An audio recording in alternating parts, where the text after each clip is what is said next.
والعاقبة للمتقين والصلاة والسلام على نبيه الأمين أما بعد قال الله تبارك وتعالى اقترب للناس حسابهم وهم في غفلة معرضون 17واں پارہ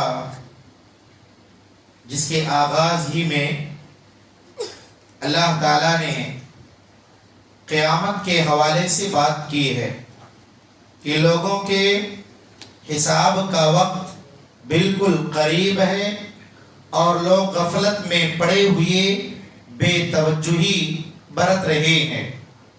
اللہ تعالیٰ نے حساب کے قریب ہونے کا تذکرہ کیا ہے، اور قریب کا مطلب یہ کہ انسان کے مرنے کے بعد اس کا حساب و کتاب شروع کر دیا جاتا ہے، چاہے وہ قیامت صغریٰ ہو یا وہ قیامت کبریٰ ہو۔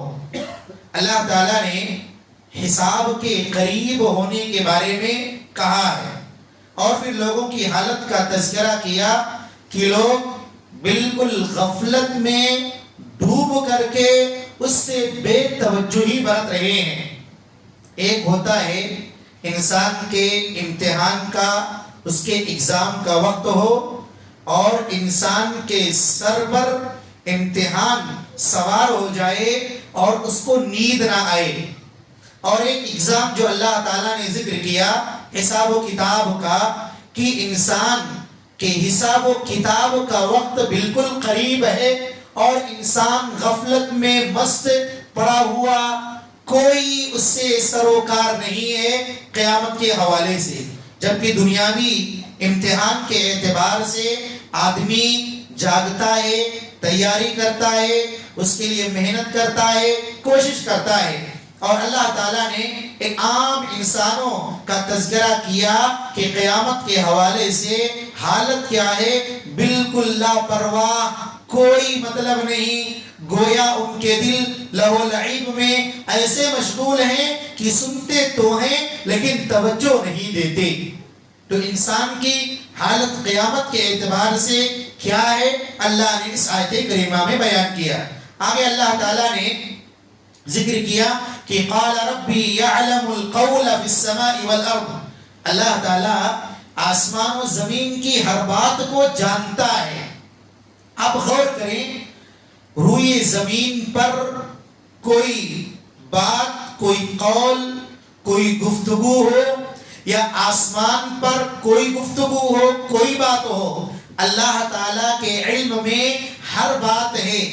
اس سے اشارہ ملتا ہے کہ اللہ تعالیٰ جہاں ہر بات کو جانتا ہے وہیں ہر بات سنتا بھی ہے، اور اللہ تعالیٰ کی قدرت کا پتہ چلتا ہے، اللہ تعالیٰ کے علم کا پتہ چلتا ہے کہ کوئی بھی چیز اللہ تعالیٰ کے نگاہ سے اوجھل نہیں ہے، ہر چیز اللہ کی نگاہ میں ہے، وہ سننے کے اعتبار سے ہو یا دیکھنے کے اعتبار سے ہو یا جاننے کے اعتبار سے ہو۔ آگے اللہ تعالیٰ نے کہا اولم یر الذین کفروا ان السماوات والارض کانتا رتقا ففتقناہما، اللہ نے کہا کیا کافروں نے جانا نہیں کہ آسمان و زمین یہ دونوں بالکل ملے ہوئے تھے، کانتا رتقا ففتقناہما، ان دونوں کو ہم نے الگ کیا۔ آسمان و زمین پہلے ایک تھے، بالکل ملے ہوئے تھے، اللہ تعالیٰ نے اپنی قدرت کا تذکرہ کیا کہ میں نے اس کو الگ کر دیا، آسمان کو بادل کے لیے، بارش کے لیے الگ کر دیا، زمین کو نباتات کے لیے، گلے کے لیے اور دیگر اگنے والی چیز کے لیے اللہ تعالیٰ نے الگ کر دیا۔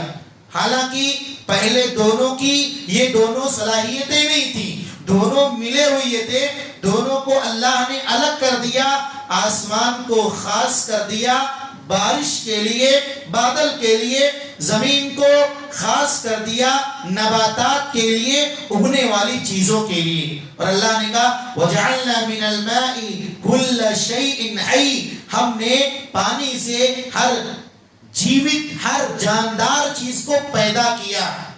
آپ غور کریں، پانی وہ ایسی نعمت ہے کہ جس کے بغیر ہماری زندگی نہیں ہے. ہماری پوری زندگی کا دار و مدار اسی پانی پر ہے. اگر جسم میں پانی نہ ہو تو انسان بیمار پڑ جاتا ہے. زمین میں پانی نہ ہو تو زمین اناج اور غلے نہیں اگاتی ہے. آسمان اپنا پانی روک لے تو انسان بلبلانے لگتا ہے, پریشان ہو جاتا ہے.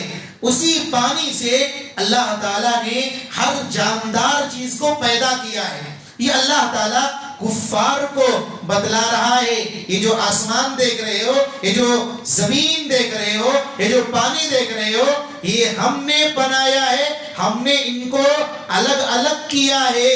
اللہ نے آسمان کو الگ کر دیا, زمین کو الگ کر دیا اور کہا پانی سے ہر جاندار چیز کو پیدا کیا. کیا کوئی انسان کسی اکٹھا چیز کو الگ کرنے کی طاقت رکھتا ہے جو کہ انتہائی مضبوط ہو؟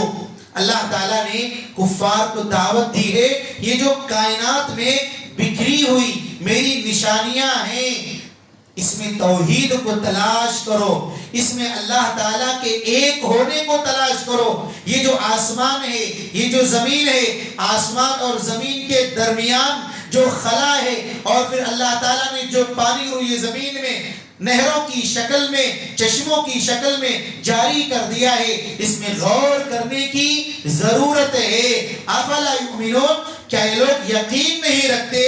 وہ اللہ تعالیٰ نے دعوت دی ہے کہ انسان اللہ تعالیٰ کی نشانیوں میں غور کرے. اللہ تعالیٰ نے جو مختلف مناظر, مختلف مظاہر کائنات میں بکھیرے ہیں, ان میں غور کرے, ان میں اپنی عقل سے کام لے.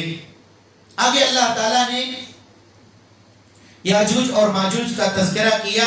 حتی اذا فتحت یاجوج و ماجوج وهم من کل حدب ینسلون. یاجوج اور ماجوج کے بارے میں مفسرین نے ذکر کیا ہے کہ یہ آدم علیہ السلام کے بیٹے یافث کی نسل سے ہیں, اور ان کا عمل کیا ہے؟ روئے زمین میں فساد مچانا. روئے زمین پر جو بھی ہریالی ہے اس ہریالی کو چٹ کر جانا, لوگوں کو بھوکمری میں مبتلا کر دینا. اور یہ یاجوج اور ماجوج قیامت کی نشانیوں میں سے ایک نشانی ہے, اور یہ عیسیٰ علیہ السلام کے نازل ہونے کے بعد ان کا نزول ہوگا, اور اللہ تعالیٰ نے ان کو ایک جگہ بند کر رکھا ہے. حتی اذا فتحت, جب کھول دیا جائے گا تو یہ تیزی سے ہر اونچائی سے دوڑتے ہوئے آئیں گے اور زمین میں فساد مچائیں گے. یاجوج اور ماجوج کی صفت بھی حدیث میں بیان کی گئی ہے, اور دیگر چیزیں پیارے نبی صلی اللہ علیہ وسلم نے بیان کی ہے. تو یاجوج اور ماجوج یہ قیامت کی نشانیوں میں سے ایک نشانی ہے, اللہ تعالیٰ کی ایک مخلوق ہے, اور اللہ تعالیٰ انہیں عیسیٰ علیہ السلام کے آسمان سے نازل کرنے کے بعد سد کھول کر کے روئے زمین میں پھیلا دے گا, جس کی وجہ سے یہ پورے روئے زمین میں فساد مچائیں گے. آگے اللہ تعالیٰ نے ایک اپنی اور قدرت کا تذکرہ کیا اور کہا یوم نطوی السماء کطی السجل للکتب, جس دن ہم آسمان کو ایک لکھے ہوئے کاغذ کے لپیٹنے کی طرح لپیٹ دیں گے. آپ غور کریں, اللہ کہہ رہا ہے ہم آسمان کو ایک پیپر میں جو چیز لکھی ہوئی ہے, جس طرح پیپر کو فولڈ کر کے لپیٹ دیا جاتا ہے, ہم آسمان کو ایسے لپیٹ دیں گے. طی کا مطلب ہوتا ہے کسی چیز کو فولڈ کر دینا. سجل یہ کتاب ہے جس پر کوئی چیز لکھی ہوئی ہو, اور یہ لکھی ہوئی چیز آپ کائنات سمجھ لیجئے, سورج سمجھ لیجئے, چاند سمجھ لیجئے, دیگر گیلیکسی سمجھ لیجئے, یہ گویا کائنات کی الگ الگ چیزیں ہیں جو اس کاغذ پر لکھی ہوئی ہیں, اور اللہ تعالیٰ کہہ رہا ہے ان تمام چیزوں کو میں ایک کاغذ کے لپیٹنے کی طرح لپیٹ دوں گا. یہ اللہ تعالیٰ کی قدرت کا تذکرہ ہے. کتنا لمبا چوڑا آسمان, اتنا اونچا بغیر کھمبے کے قائم کیا ہوا آسمان, کل اللہ تعالیٰ کے سامنے بالکل جس طرح کاغذ کا ایک ٹکڑا معمولی حیثیت کا رکھنے والا بالکل آسانی سے لپیٹ دیا جاتا ہے، کل قیامت کے دن اللہ تعالیٰ آسمان کو کاغذ سے بھی ہلکے سے زیادہ ہلکے انداز میں لپیٹ دے گا۔ یہ اللہ تعالیٰ کی قدرت اور اللہ تعالیٰ کی اس قہار کا تذکرہ ہے جو پورے روئے زمین پر غالب ہے، اور اس کا غلبہ ذات کے اعتبار سے ہے، مکان اور شان کے اعتبار سے ہے، اور اللہ تعالیٰ یہ لوگوں پر اپنے قہر کے اعتبار سے غالب ہے۔ اللہ تعالیٰ نے ان آیتوں میں ہمیں یہی پیغام دیا ہے کہ جو قیامت قریب ہے اس قیامت کے لیے ہم تیاری کریں۔ یاجوج اور ماجوج جو قیامت کی نشانیوں میں سے ہیں، ان نشانیوں کے آنے سے پہلے ہم اپنے آپ سے اور اپنے عمل سے اللہ تعالیٰ کی جناب میں توبہ کر کے اپنے نامے اعمال میں نیکیاں لکھوائیں۔ اور اللہ تعالیٰ کی قدرت کا تذکرہ ہے کہ کائنات کی کوئی بھی چیز اللہ تعالیٰ کی قدرت سے باہر نہیں ہے۔ اس لیے ضروری ہے کہ ہم اللہ تعالیٰ کی قدرت کو سمجھیں، اور اللہ تعالیٰ نے روئے زمین پر جو جو چیزیں رکھی ہیں، جو جو چیزیں پھیلائی ہیں، ہم اس میں اللہ تعالیٰ کی نشانیوں کو تلاش کر کے اللہ تعالیٰ کی عبادت بجا لائیں، اللہ تعالیٰ کی اطاعت کریں۔ اللہ تعالیٰ سے دعا ہے کہ اللہ تعالیٰ تو ہمیں نیک عمل کی اور اچھی سمجھ کی توفیق عطا فرما۔ وآخر دعوانا ان الحمد للہ رب العالمین۔